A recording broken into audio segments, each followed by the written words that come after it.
What's going on, beautiful people? Welcome back to another episode of Jade's Corner. Hope you're hanging out, and I'm glad that you're here. You're hanging out with your host, Coach Jay Hester, the Jade's Corner family, if you will. I hope your week has been blessed, that your mind is clear, and I hope you're ready to grow. I hope everybody is coming off of a great day if you celebrate Valentine's Day.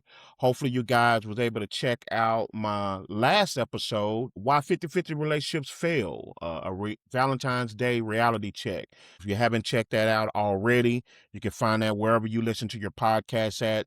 Go ahead and jump over there on YouTube. Make sure you like, follow, and subscribe. Oftentimes we find in society when we finally do have a conversation, we always have to be against each other. Even if it's a difference in opinion, we find that we clash and we remove the opportunity to understand or reach across the aisle, if you will. And so here on Jay's podcast, we try to be allies, not adversaries, but yet and still, we try to make sure that we address the issue head on. Today, we're going to have a hard conversation. We're having a family meeting, you guys. And before we even take one step further, I need to set the table properly. I need everyone to hear my heart on this, okay? We're talking about the Divine Nine today. We're talking about our beloved Black Greek letter organizations. Now, let me be crystal clear. This episode is not an attack on the Shield. It is not designed to cast a negative light on Alpha Phi Alpha, who I belong as a member, or Delta Sigma Theta, or Kappa Alpha Psi, or any of the 9 organizations that have held our community up for over a century. I love my fraternity, and I honor the legacy of the NPHC. The purpose of this conversation is not to demean the organizations, it is to defend their ideals. We are here to celebrate the brothers and sisters who wake up every day and represent these letters correctly. You know, the ones that are mentoring kids, feeding the hungry, and leading in the boardroom. But we also have to be brave enough to shed light on the members who don't. There's a silent growing problem found within some members of these organizations. These are people hiding behind their letters who are not upholding the light, if you will. They are spreading darkness. They are taking traditions of brotherhood and sisterhood and turning them into tools of trauma. So if you love your letters, don't tune this out. This episode is for you. This is about protecting our house from the people inside who are trying to burn it down. Think about it. As members of the Divine Nine, ask yourself this question. And I want you to not just ask it from a defensive mindset, because remember, we're not defending the organizations. We're going to talk about what these organizations were found on and the principles that still a lot of us still uphold today.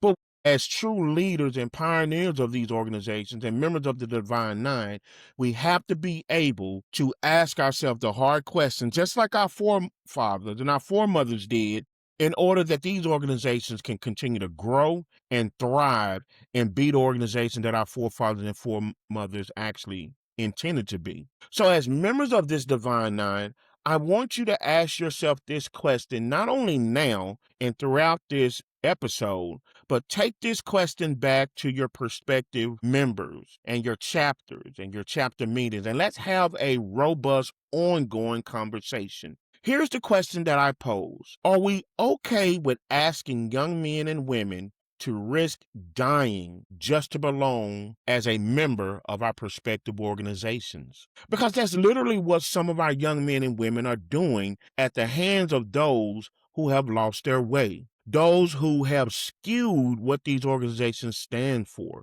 those who have skewed the understanding of what our initial process should be about, and how do we bring young men and women into these organizations. So I encourage you, grab your coffee, get comfortable, and let's talk about how we protect the legacy by confronting the reality.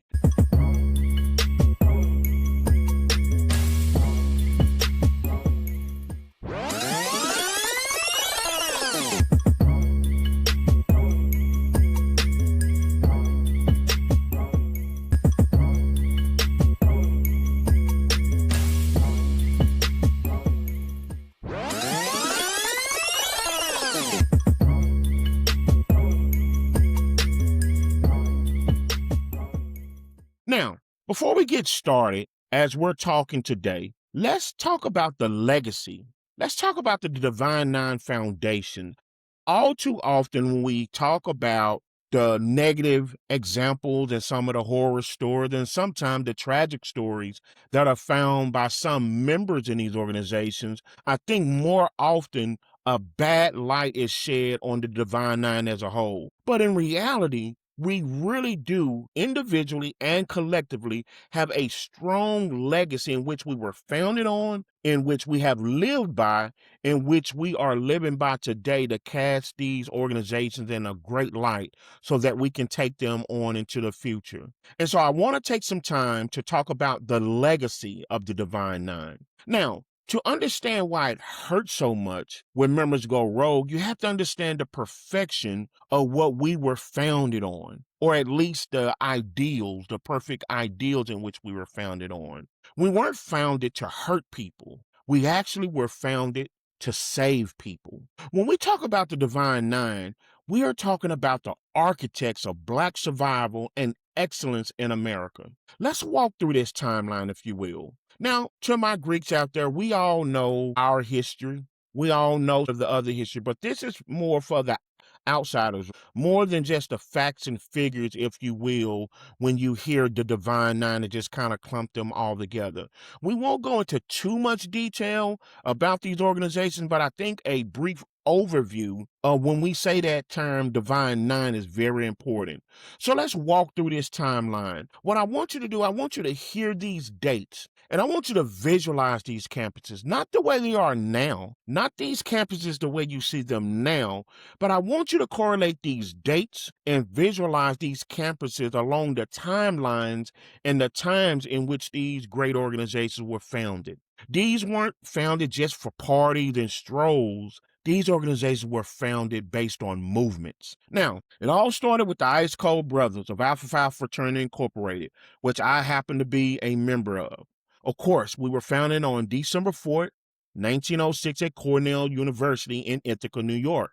Alpha Phi Fraternity Incorporated was the first intercollegiate Greek letter fraternity established for African American men. Of course, again, that's the house I belong to. We set the tone. Shout out to my brothers of Alpha Phi Fraternity Incorporated. Now then, the ladies stepped up in and showed us how grace and power mix beautifully together. The pretty girls of Alpha Phi Kappa Alpha Sorority Incorporated, they were founded January 1508 at Howard University in Washington, D.C. Of course, they were the first intercollegiate Greek letter sorority established by African American collegiate women. Next, you have the Noops, Kappa Alpha Psi Fraternity Incorporated. Kappa Alpha Psi Fraternity Incorporated was founded January 5th, 1911 on Indiana University in Bloomington, Indiana. Of course, their mantra is achievement in every field of human endeavor, and this has definitely been emblematic based on their rich history. Then came the Qs, better known as the members of Omega Psi Phi Fraternity Incorporated. Omega Psi Phi Fraternity Incorporated was founded on November 17th, 1911, right there at Howard University. Keep in mind, Omega Psi Phi Fraternity Incorporated was the first international fraternal organization that was founded on the campus of a historically Black college. Next came along the devastating Divas. They followed their brothers of Omega Psi Phi Fraternity Incorporated.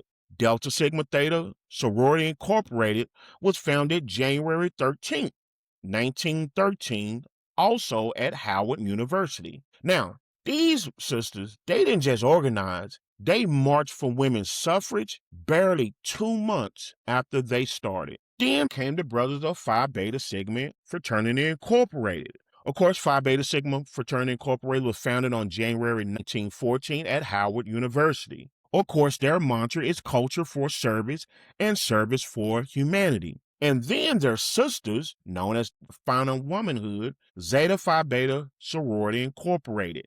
Zeta Phi Beta Sorority Incorporated was founded on January 16, 1920, also at Howard University. Now we move to the Poodles. Sigma Gamma Rho Sorority Inc. Sigma Gamma Rho Sorority Inc. was also founded on November 12, 1922 at Butler University in Indianapolis, Indiana. Of course, Sigma Gamma Rho Sorority Incorporated is known as being the educators. They're the only members of the NPHC that was founded at a predominantly white institution by school teachers. And finally, completing the family of the Divine Nine are the Brothers of Iota Phi Theta Fraternity Incorporated. And they were founded September 19th, 1963 at Morgan State University in Baltimore, Maryland. Now, I want you to think about it for a moment. Past the tradition and the celebratory of being a part of these organizations, we all have common themes. I want you to think about that timeline for a minute. 1906, 1913, 1963. These organizations survived Jim Crow. They fueled the civil rights movement. They are and have always set the standard in our culture of being African Americans. And this is exactly why we have to speak up when members tarnish that very standard. Far too long, too many of us forget those who have paved the way, not only our founding fathers and our founding mothers, but instrumental men and women throughout our whole organizations who carried that torch, who carried that light to make these organizations to be more than just colors, to make them be more than just letters, to make them bigger than just party strolls, to theme songs. No, ladies and gentlemen, they set the standard as to who we are from a cultural standpoint. So it's important that we realize anything that's attacking that standard. With that being said, let's kind of now go into the process, right? This is a word that we always hear, sometimes fondly, right? When you talk about your process, a lot of times we sit around and we tell those stories and compare and contrast things of that sort. But what we want to do, we want to attack the root of this ideology. So what we want to do, we want to talk about the psychology of the process. Right here, I want to put my life coach hat on for a second, right? What I want to do is talk about this process. Now, psychologically, we all know that shared suffering creates a bond. It's called trauma bonding. Some of you may be familiar with that term, trauma bonding. Oftentimes, we hear this term used when we're talking about relationships, boyfriend, girlfriend, family, marriage, and I digress. But let's talk about trauma bonding in the context of the process, or I should say the wrong process, if you will, that has castigated a bad light on these Divine Nine organizations. Think about this. If you and I go through the trenches together in any capacity, we're bonded, right? That's real. That's a real bond that we have forged together. But somewhere along the line, some members, not the organizations, but individuals, have confused struggle with abuse. In my coaching practice, I tell clients, and you may have heard this said before, you teach people how to treat you.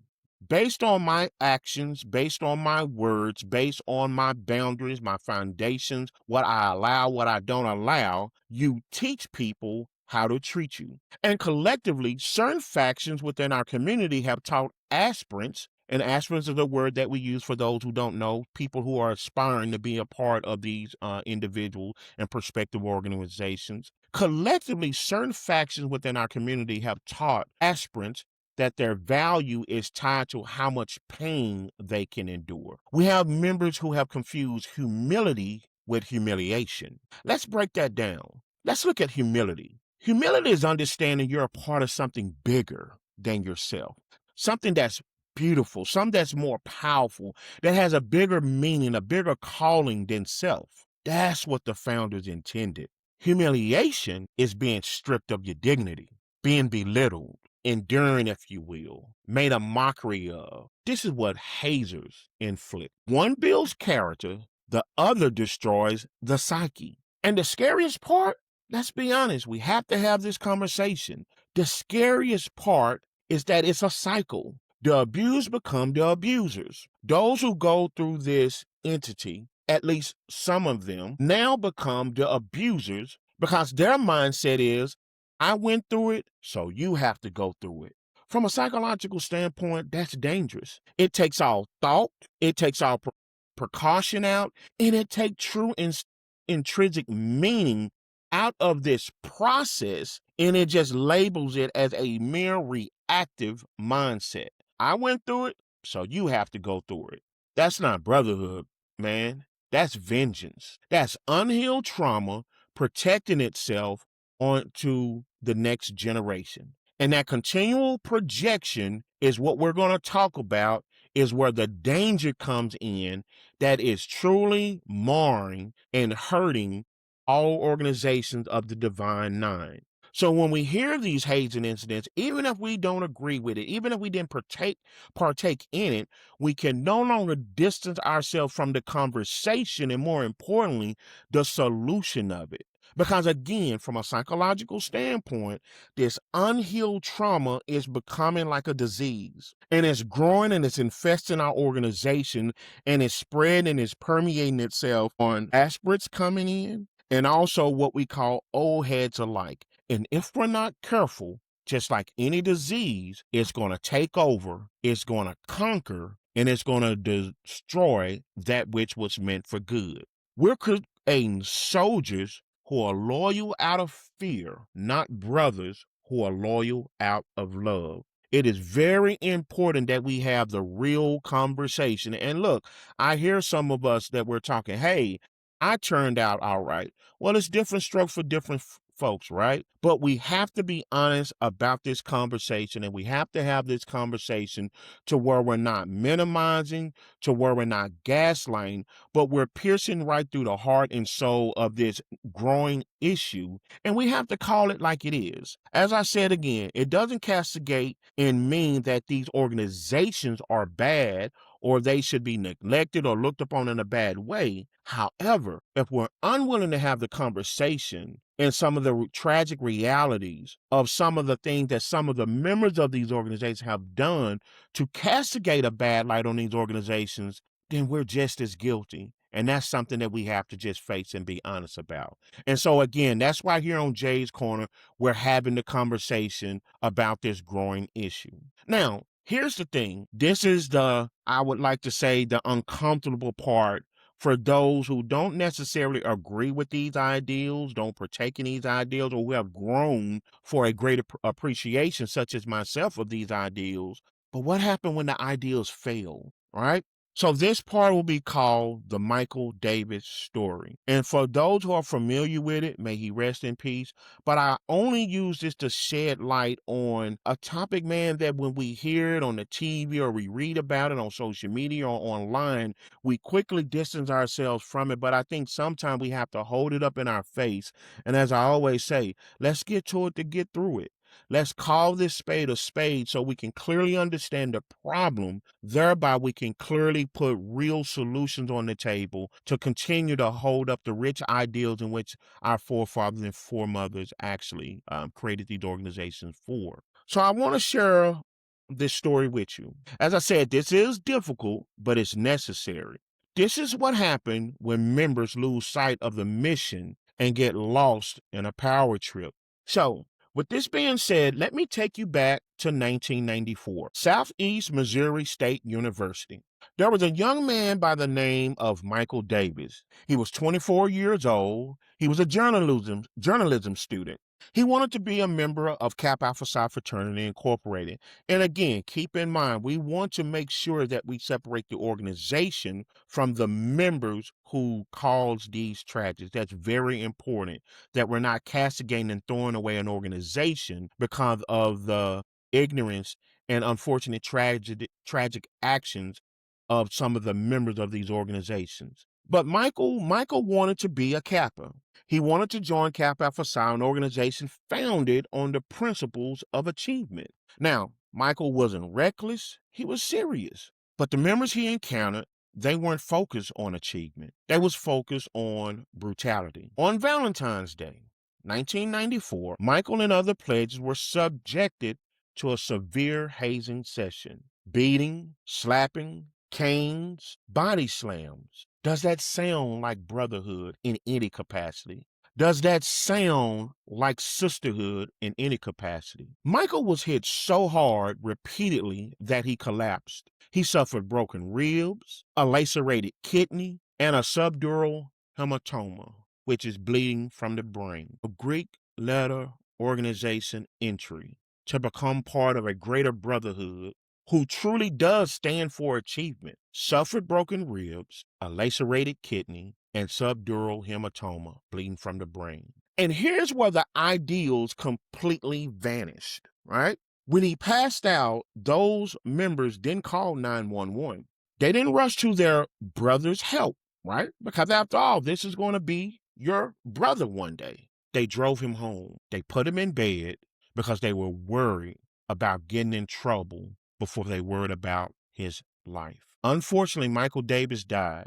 He died trying to belong to a brotherhood that in that moment failed him completely. His death changed the laws. Missouri made hazing a felony because of him. But unfortunately, 30 years later, we still see the headlines. This isn't what Kappa stands for. Kappa Alpha Psi is a great part and add a lot of rich tradition to the Divine Nine. This isn't what any of us stand for in the Divine Nine, but it is what happened. And until we acknowledge that these things happen, we can't stop them. We can no longer sweep them under the rug. We can no longer, on one end, hold up the rich ideals of these organizations and defend them, and at the same point in time, become silent about the tragedies that are caused by hazing. We can no longer uphold the ideals and standing for the atrocities toward people of color and be silent about the atrocities that we're placing upon initiates of our own organizations. So how do we celebrate true brotherhood? How do we get back to the ideals of true sisterhood that Alpha Kappa Alpha Sorority Incorporated, Sigma Gamma Rho Sorority Incorporated, Zeta Phi Beta Sorority Incorporated, Delta Sigma Theta Sorority Incorporated actually was founded on? How do we get back to the true brotherhood and the true sisterhood in which our founding fathers and our founding mothers created these organizations for? How do we go from here? And again, we don't want to castigate and paint a wide brush and stay stuck on the fact and throw away the rich history of these organizations. Paint a broad brush and say, well, because you in it, you're just as guilty as all of them. If one is guilty, then all of them are guilty. We don't want to lose the rich legacy that has already been built and we're still living and truly building today. So we have to navigate this thing to be able to, on one end, to say, hey, we have to identify the tragedies that has happened by some members in these organizations, but we also have to create a solution where we forge a path to where do we go from here. We have to become the standard bearers, Divine Nine. To my brothers in Alpha and to everyone in the Divine Nine, we have to drown out the hazers with our excellence. We can no longer turn a blind eye. We can no longer be quiet about it. Even of those who have been through some type of process in our past, but we have grown, we have matured, we have seen the errors of our ways, or we have seen that it has gotten out of hand. Whatever analogy we want to use, what I do know is that silence is not the answer. As long as we have these members that we talked about earlier, and look, we have them in all organizations. Let's make no mistake about it. Then they now become the voice and the face of these organizations. And now the excellence of these organizations are being drowned out. And unfortunately, now when you mention being a part of a Divine Nine organization, or when you mention some of the things that we stand for, it's being drowned out. It's being drowned out by real stories like Michael. We need to celebrate the members who do right, the ones who mentor without malice, the ones who build you up without breaking your bones. Let's get back to the true foundation in which we were created in. At Grow From Your Roots, my life coaching business, we always talk about watering the soil. We always give analogies to growing from your roots. And so we take that analogy from growing plants in any capacity. I want you to think about this. You don't beat a plant to grow it.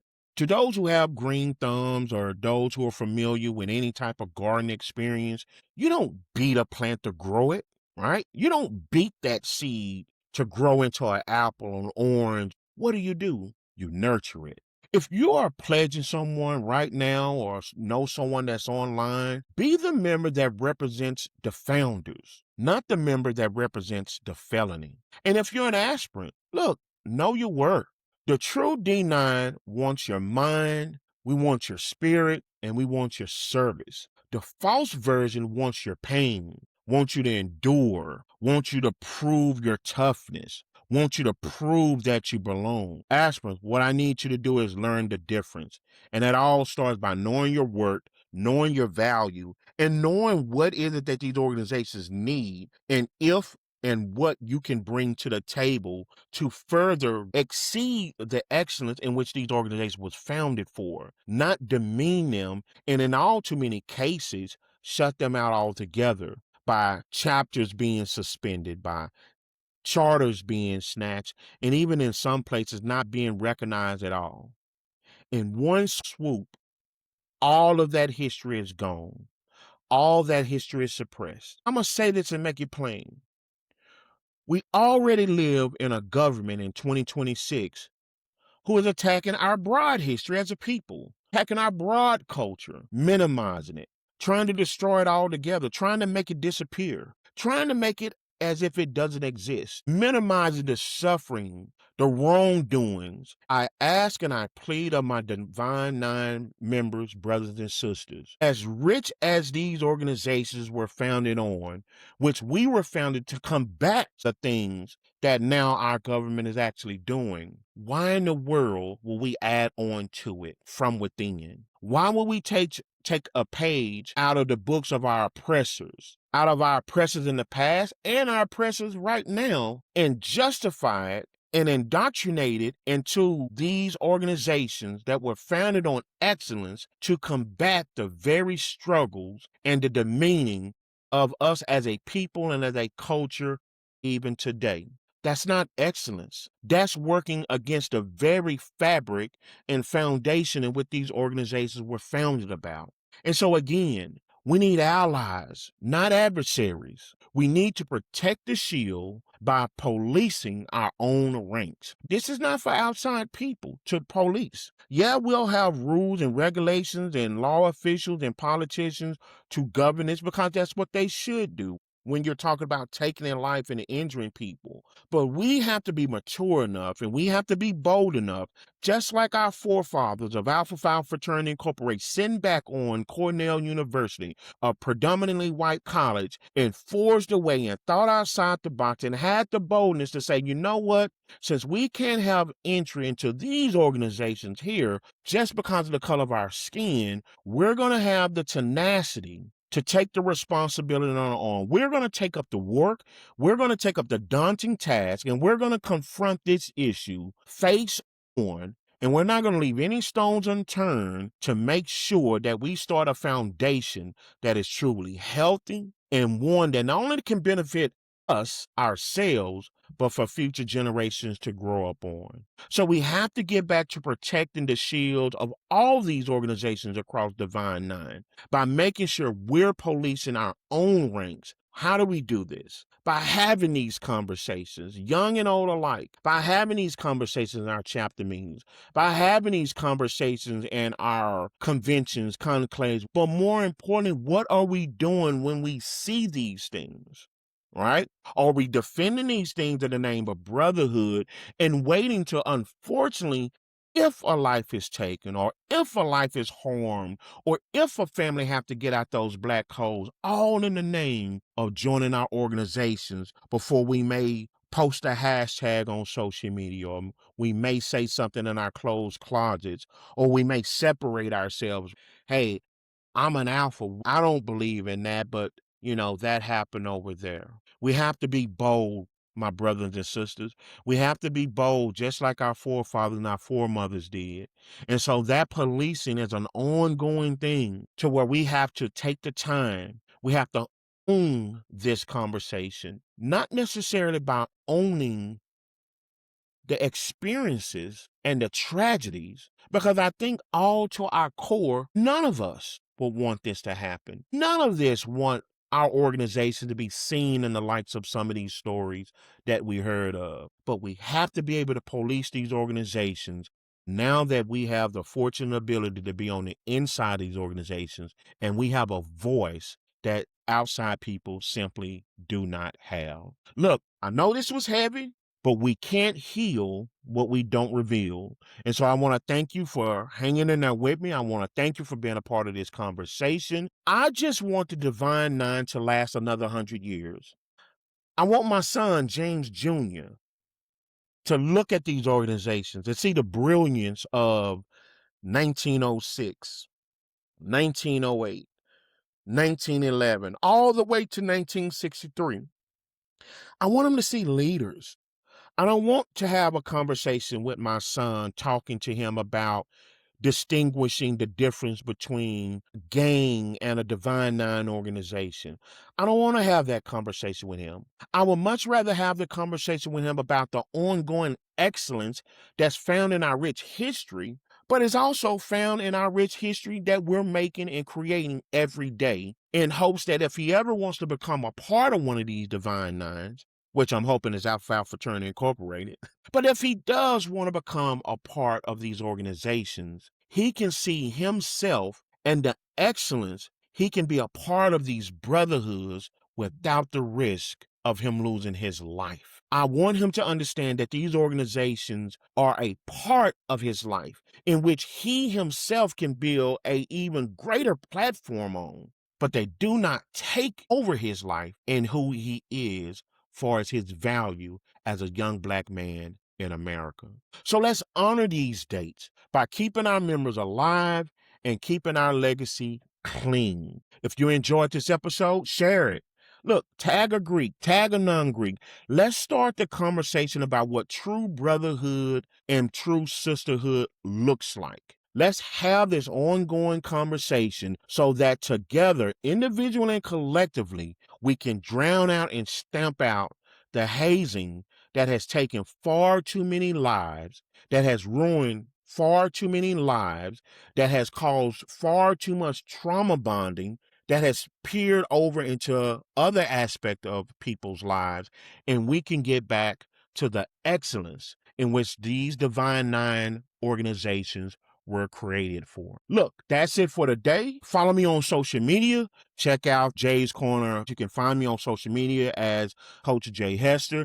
And look, if you're looking to get your mind right, hit me up. Grow from your roots for a free consultation. We're always in the mode of building, but as I always say, we have to attack those roots. Sometimes those roots are grown in a way to where they're starving the lives out of each other. And so if that's something that you individually want, you can always hit me up in my inbox. All my inboxes will take in consideration your privacy. So until next time, as always, protect your peace, protect your mind, and be sure to protect each other. This was a Divine Nine edition of Jay's Corner podcast. Until next time, remember, we have to be allies, not adversaries toward each other. Take care.